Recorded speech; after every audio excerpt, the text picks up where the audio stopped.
حلال نے غور سے اسے دیکھا۔ اس دفعہ وہ اس کے نہیں مطمئن ہو گئی تھی۔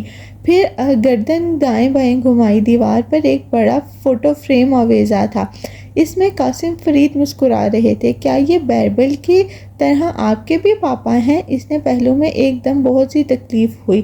اس نے چہرہ موڑ لیا۔ کھڑکی سے نیچے لان میں لگی روشنیاں نظر آ رہی تھی۔ وہ ہمیشہ مجھے کینڈی دیتے تھے جب بھی میں یہاں آتی تھی۔ وہ ایک دم چونکا، بے یقینی سے اسے دیکھا، پھر دماغ میں فوراً اس سے اس کی بات ڈی کوڈ کی۔ وہ یقیناً اس کی غیر موجودگی میں بیربل کے ساتھ آتی ہوگی۔ اس کے اعلیٰ ظرف باپ نے کبھی اس کو گھر آنے سے نہیں روکا تھا۔ پہلو کی تکلیف بڑھتی جا رہی تھی۔ کیا آپ اس لیے اپسیٹ ہیں کیونکہ آپ کے بابا چلے گئے ہیں؟ وہ اب ہمدردی دکھا رہی تھی۔ وہ اسی طرح باہر دیکھتا رہا۔ وہ اس کو مزید نہیں دیکھنا چاہتا تھا۔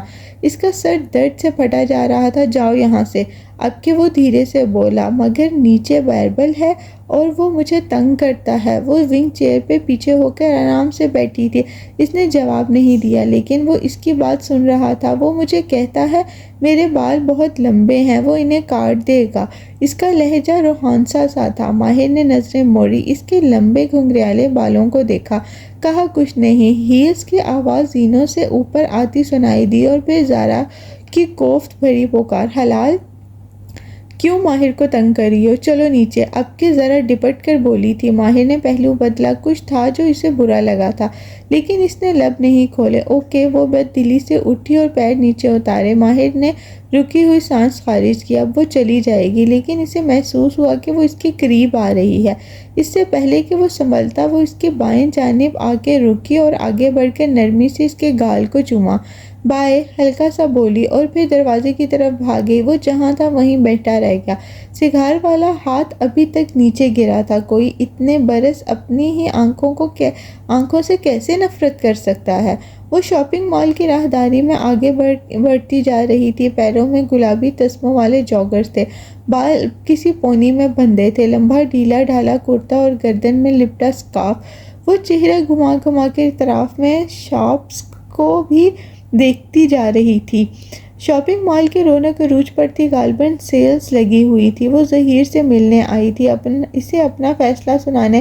فون پہ صاف انکار کرنا اچھا نہیں لگا، اس لیے اب وہ فوڈ کورٹ جا رہی تھی۔ وقتاً اس نے سفید جاگرز ایک شاپ کے سامنے رکے۔ شیشے کے درازوں کے پار روشنیوں میں نہائے جوتوں کے ریکس نظر آ رہے تھے۔ وہ دھیرے دھیرے چلتی ہوئی شیشوں کی دیوار کے پاس آ رکی۔